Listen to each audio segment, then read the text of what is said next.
हाय। तो आज हम लोग देखते हैं अपना टॉपिक मॉडर्न हिस्ट्री का कि जो मतलब नई न्यू टॉपिक हम अपना स्टार्ट कर रहे हैं कि अंग्रेज़ों की भारत में कैसी नीतियाँ रहीं, मतलब कैसी पॉलिसीज़ उसने चलाई। तो सबसे बड़ी बात, उन्होंने अपने फ़ायदे की पॉलिसी चलाई, ये आप हमेशा याद रखिए।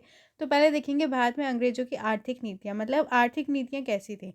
भारत में अंग्रेज़ों की आर्थिक नीतियाँ उनके हितों के आधार पर बदलती रहीं। इनका देखिए मेन मोटिव था ज़्यादा से ज़्यादा लाभ लेना।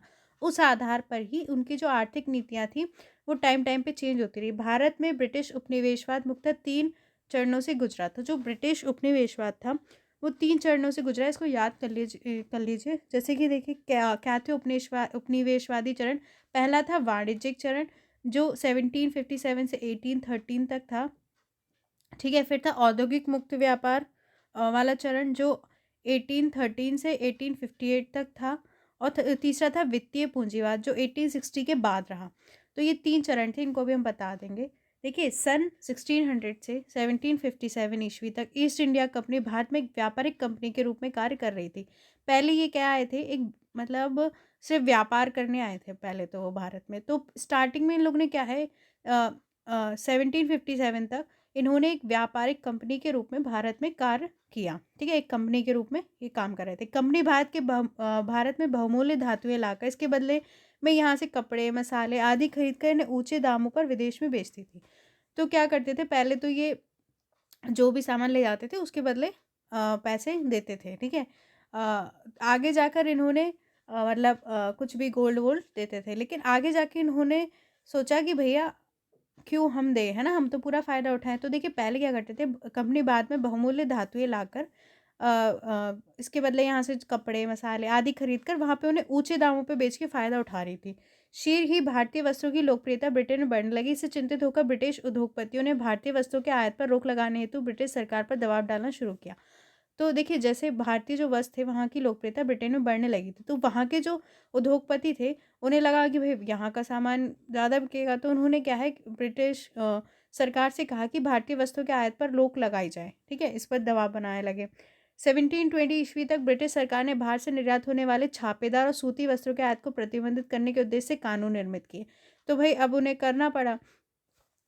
तो 1720 ईस्वी तक ब्रिटिश सरकार ने क्या किया, जो भारत से निर्यात होने वाले जो छापेदार और सूती वस्त्र थे उनके आयात को बैन कर दिया।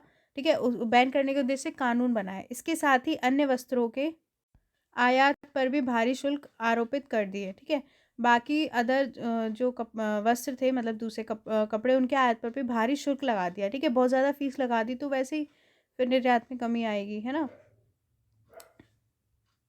फिर देखिए 1757 ईस्वी के प्लासी युद्ध के बाद ब्रिटिश व्यापारिक कंपनी का भारत के साथ व्यापारिक संबंधों में गुणात्मक परिवर्तन देखने को मिला।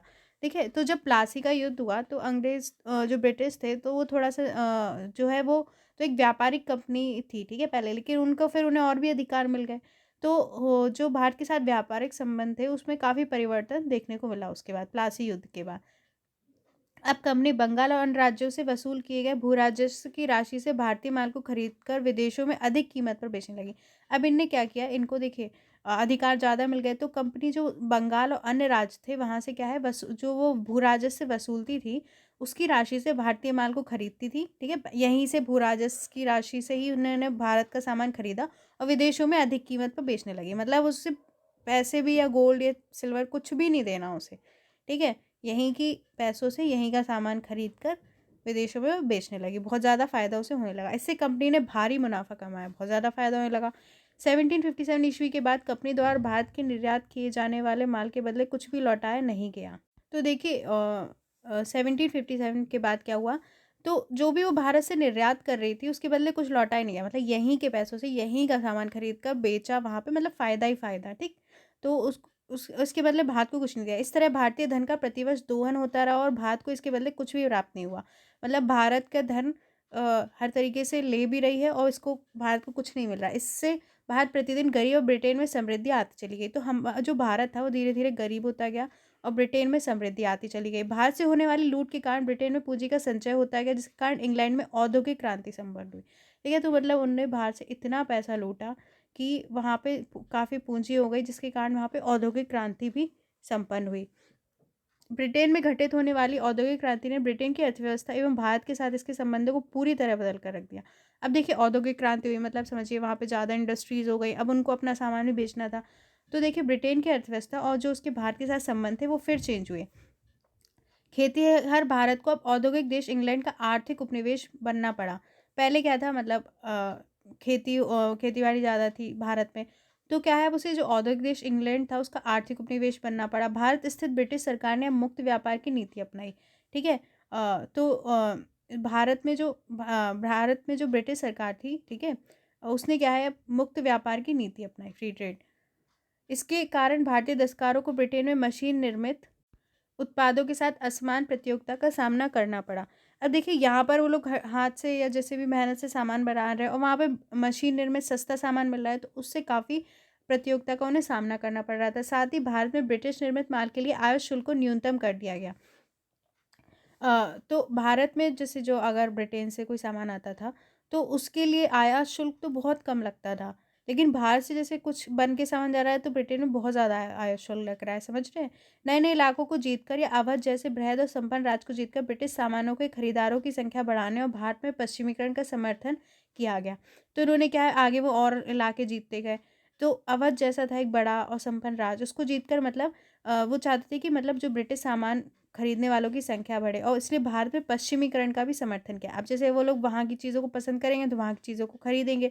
ये अभी भी देखिए उस चीज़ का प्रभाव अभी भी है। अभी भी लोग वेस्टर्न चीज़ें ज़्यादा पसंद करते हैं अपने देश की। उसमें इंग्लिश बोलना बहुत अच्छी बात मानी जाती है।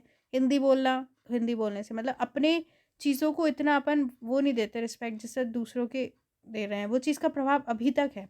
ताकि भारतीयों में ब्रिटिश सामानों के प्रति रुचि पैदा हो सके। तो पश्चिमीकरण ने बढ़ाया ताकि भारतीयों में क्या है ब्रिटिश सामान के प्रति रुचि पैदा हो सके।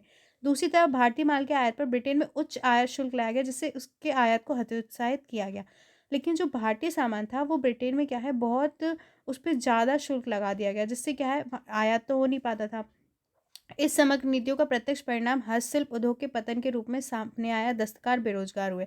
तो इन नीति का परिणाम क्या हुआ कि जो हस्तशिल्प उद्योग था मतलब हाथ से सामान बनाते थे वो सब क्या है एकदम पूरा मिट गया, ठीक है? उसका पतन हो गया। दस्तकार जितने थे वो बेरोजगार हो गए, वो फिर कृषि की तरफ गए। कृषि में वैसे ही ज़्यादा लोग लगे हुए थे। जीविकोपार्जन हेतु कृषि की तरफ मुड़े एक सेकेंड। तो क्या हुआ दस्तकार थे जो वो बेरोजगार हुए और वो जीविकोपार्जन हेतु मतलब अपना जीवन चलाने हेतु कृषि की तरफ मुड़े, मतलब एग्रीकल्चर की तरफ गए जहाँ परिस्थितियाँ पहले से ही बदतर थी। वहाँ पे वैसे ही उनसे इतना ज़्यादा भू राजस्व वसूला जाता था। इंग्लैंड की औद्योगिक क्रांति को ध्यान में रखकर भारत पर इस बात के लिए दबाव डाला जाने लगा कि वह निर्मित माल की जगह कच्चे माल का निर्यात करे, ठीक है? तो इंग्लैंड की जैसे औद्योगिक क्रांति हुई तो वहाँ पे उन्हें मतलब मशीनों से सामान बनाने के लिए कच्चा माल तो चाहिए था ना। तो इस बात का दबाव डाला जाने लगा भारत पर कि वो अ, निर्मित माल ना भेजे, ब्रिटेन में कच्चा माल भेजे, अर्थात चाय, नील और अनाज का निर्यात करे। वहाँ यहाँ से कच्चा माल जाएगा, वहाँ से बन के हर जगह जाएगा। इस तरह 19वीं सदी के अंत तक भारत का निर्यात मुख्य रूप से कच्चे कपास, जूट, रेशम, तिलहन, गेहूँ, चमड़ा, नील, चाय तक ही सीमित हो गया। इतनी चीज़ों तक ही निर्यात सीमित हो गया। अब देखिए धन का बहिर्गमन, ठीक है? धन का बहिर्गमन देखते हैं। यही बात जो मैंने आपको बताई कि यहीं के भू राजस्व की जो राशि वसूलते थे, उसी से यहीं का सामान खरीद कर ब्रिटेन में बेचना, ठीक है? यहाँ फिर हम लोगों को तो कोई फ़ायदा हो नहीं रहा है, हम जो सामान बेच भी रहे हैं, बाहर से जा रहा है। तो बाहर से धन बहिर्गमन की शुरुआत 1757 ईस्वी के प्लासी युद्ध के बाद हुई। पहले तो उनने व्यापारिक कंपनी थी, आगे जाके उन्होंने क्षेत्रों को जीता, ठीक है? तो प्लासी युद्ध से सब स्टार्ट हुआ था, तो भारत के धन जो बहिर्गमन मतलब यहाँ के धन को बाहर जाने की जो शुरुआत हुई प्लासी युद्ध के बाद हुई। 1765 में बंगाल में दीवानी अधिकार प्राप्त कर लेने के पश्चात इस प्रांत के समस्त राजस्व पर कंपनी का अधिकार हो गया। तो 1765 ईस्वी में क्या हुआ है, बंगाल में दीवानी अधिकार प्राप्त कर लिए इन लोग ने, अंग्रेज़ों ने। इसके पश्चात क्या है, इस प्रांत के समस्त राजस्व पर कंपनी का अधिकार हो गया। जितना भी राजस्व था वो कंपनी लेती थी। बंगाल से प्राप्त अब देखिए वो राजस्व तो लेती पर कोई डेवलपमेंट करती थी, कोई काम करती थी? नहीं, ठीक है? बंगाल से प्राप्त होने वाले राजस्व से ही भारतीय माल को खरीदकर कंपनी विदेशों में अधिक मूल्य पर निर्यात करने लगी। मतलब यहीं से जो राजस्व उन्होंने वसूला, उसी से भारतीय सामान को खरीदा, उसे विदेशों में बेचा ऊँचे मूल्य पर, ठीक है? तो कंपनी तो बहुत फ़ायदा उठा रही है। इस भारतीय माल की खरीदारी को ही कंपनी ने पूंजी निवेश का नाम दिया, ठीक है? अब वो बोल रही है कि हम तो यहाँ का सामान खरीद के यहाँ पे पूंजी निवेश कर रहे हैं। काहे का पूंजी निवेश कर रहे हैं? आप यहीं के पैसों से यहीं का सामान खरीद रहे हैं। अर्थात इस पूंजी निवेश के रूप में भारतीय धन को ब्रिटेन भेजा जाता रहा। ठीक है? तो इस तरीके से जो है भारतीय धन है वो ब्रिटेन में जा रहा है, लगातार जा रहा है। इससे क्या है, भारत गरीब हो रहा है, वो मज़े उड़ा रहे हैं। इस रूप में भारत का निर्यात तो तेज़ी से बढ़ा, किंतु इसका लाभ भारत को नहीं मिला। भारत का निर्यात तो बढ़ा, कच्चे माल का सामान मतलब कच्चा माल ही जाता था ज़्यादातर, ठीक है? बना हुआ सामान ही आता था। लेकिन इसका लाभ भारत को नहीं मिला। देश में गरीबी, पिछड़ेपन की स्थिति व्याप्त होने लगी। भारतीय धन के इस बहिर्गमन के प्रति लोगों का ध्यान आकर्षित करने का प्रथम प्रयास दादाभाई नौरोजी ने the poverty and un-British rule in India नामक अपनी पुस्तक में किया। तो जो बाहर से धन जो जा रहा था, तो जो मतलब थोड़े से पढ़े लिखे लोग थे, उन लोगों को ये बात समझ में आई, तो उन्होंने सोचा कि बाकी लोगों को भी इस बात से अवगत कराना चाहिए। तो जो दादा भाई नौरोजी थे, उन्होंने एक पुस्तक लिखी, the poverty and British rule in India. ठीक है? तो उन्होंने इस बात पर ध्यान सबका आकर्षित करने की कोशिश की। धन के बहिर्गमन संबंधी सिद्धांत से जुड़े अन्य व्यक्ति थे महादेव गोविंद रानाडे और रमेशन दत्त। ठीक है? और ये लोग भी थे जिन्होंने बात बताई कि बाहर से धन का बहिर्गमन हो रहा है। रमेशन दत्त और महादेव गोविंद रानाडे। इस पर क्वेश्चन आ चुका है, पूछा था कि कौन कौन ये धन बहिर्गमन के सिद्धांत से जुड़े थे। ठीक है? 1816 ईस्वी के पश्चात अंग्रेजों द्वारा भारत में बृहद पैमाने पर पूंजी निवेश देखने को मिला। पूंजी निवेश से संबंधित क्षेत्र रेल निर्माण, सिंचाई परियोजना, बैंकिंग, चाय, कॉफी, रबर के बाग आदि। तो 1860 ईस्वी के बाद क्या है, अंग्रेजों द्वारा मतलब अंग्रेजों ने भारत में बहुत बड़े पैमाने में पूंजी निवेश किया। लेकिन अब आप ये सोचेंगे, अच्छा, लेकिन देखिए उन क्षेत्रों में क्या जहाँ उन्हें फ़ायदा था, जैसे रेल निर्माण। अब एक से दूसरे के सामान लाने ले जाने के लिए रेल बनाई, सिंचाई परियोजनाएं। ठीक है? क्योंकि यहाँ से बहुत सी चाय, बहुत सारी चीज़ें जाती थी, तो सिंचाई परियोजना, बैंकिंग, ठीक है, पैसा चाहिए, चाय, कॉफ़ी, रबड़ के बाग, इन पे इनने निवेश किया। 1857 से 1865 के मध्य सर्वाधिक पूंजी रेलवे में लगी। इस टाइम पे सबसे ज़्यादा इनने पैसे रेलवे में लगाए। अंग्रेजों द्वारा भारत में रेलवे के विकास का मुख्य उद्देश्य था भारत के दूरस्थ क्षेत्रों में स्थित कच्चे माल को बंदरगाह तक जोड़ना तथा ब्रिटिश शासकों के खिलाफ होने वाले विद्रोह को दबाने के लिए सेना को दूर दराज के क्षेत्रों तक पहुंचाना। अब जो रेलवे का विकास किया, इसका मेन मोटिव क्या था कि वो जो भारत के जो दूर के क्षेत्र थे उनमें जो कच्चा माल था उसको मतलब बंदरगाह तक लाना। ठीक है? और जो जो दूर के क्षेत्रों में जो मतलब विद्रोह होते थे उनको दबाना और सेना को भी वहाँ तक पहुँचाना। ये इसीलिए उन्होंने रेलवे का काम किया। ये मत सोचिए आप अपने फ़ायदे के लिए किया, उन्होंने खुद के फ़ायदे के लिए, यहाँ के फ़ायदे के लिए नहीं। भारत में भाप से चलने वाली रेलगाड़ी चलने का पहला प्रस्ताव 1834 ईस्वी में आया।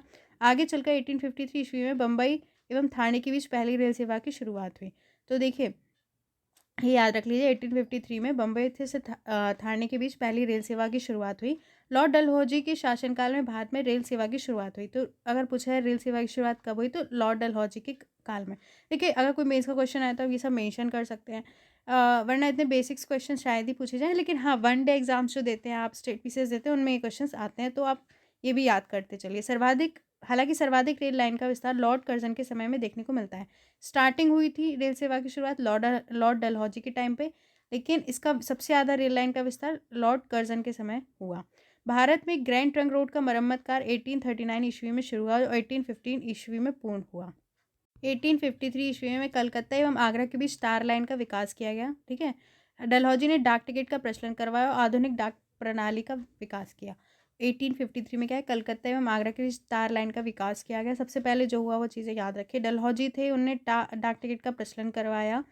ठीक है? और आधुनिक डाक प्रणाली का विकास कराया डलहौजी ने, ये याद रखिए। डाक टी और डी से डलहौजी ऐसे याद कर लीजिए। बाकी का हम नेक्स्ट वीडियो में देखते हैं। नहीं, अभी एक चीज़ बची है। देखिए, ब्रिटिश कालीन भू राजस्व व्यवस्था। एक था स्थायी बंदोबस्त, जो कि स्टार्ट किया था कॉर्नवालिस ने 1793 में।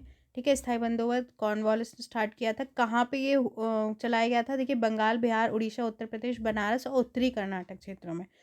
तो ये समस्त अंग्रेजी भारत का 19% मतलब जितने भी क्षेत्र पर अंग्रेजों का अधिकार था, उसके 19% क्षेत्र पर स्थायी बंदोबस्त लागू था।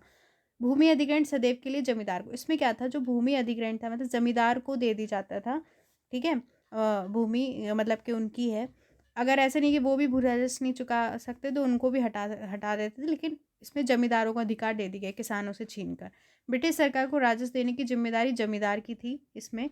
तो जो ब्रिटिश सरकार को राजस्व जमींदार देते थे, किसानों का अधिकार नहीं रहा जमीन पे, जमींदारों का हो गया। 10/11 भाग पर कंपनी का और 1/11 भाग पर जमींदार का अधिकार था। ठीक है? एक थी रैयतवाड़ी, जो टॉमस मुनरो और रीड ने स्टार्ट की थी 1820 में, ठीक है।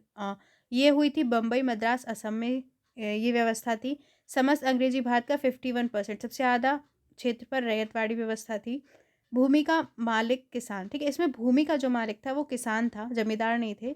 जैसे कि स्थायी बंदोबस्त में जमींदार थे, इसमें क्या थे, किसान थे भूमि के मालिक। ब्रिटिश सरकार को राजस्व देने की जिम्मेदारी किसान की थी।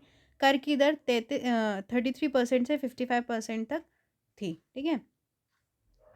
महालवाड़ी व्यवस्था जो थी वो स्टार्ट करी थी हॉल्ट मैकेंजी ने 1822 में, और मार्टिन बर्ट ने, ठीक है। हॉल्ट मैकेंजी और मार्टिन बर्ट, ठीक है। है, याद रखिए महालवाड़ी नाम से इसको थोड़ा सा। और क्या है, ये कहाँ थी, उत्तर प्रदेश, मध्य प्रांत और पंजाब में, ये याद रखिए। ये कहाँ थी व्यवस्था, याद रखिए। समस्त अंग्रेजी भारत का 30% क्षेत्र पर। सबसे ज़्यादा रैयतवाड़ी व्यवस्था सारे सबसे बड़े क्षेत्र में थी, फिर महालवाड़ी और उसके बाद स्थायी बंदोबस्त, ठीक है। तो जो भी समस्त अंग्रेजी भारत के 30% पर यह व्यवस्था थी। भूमि पर गांव का अधिकार था। देखिए, स्थायी बंदोबस्त में जमींदार का, रैयतवाड़ी में किसान का और महालवाड़ी में गांव का अधिकार था भूमि पर। ब्रिटिश सरकार को राजस्व देने की जिम्मेदारी समस्त गांवों के मुखियाओं की होती थी। कर की दर 60% तक थी इसमें, ठीक है। तो ये वाली चीज़ें इंपॉर्टेंट है, इसको याद रखिए। बाकी का हम नेक्स्ट वीडियो में देखेंगे कि और क्या नीतियाँ रहीं। Thank you.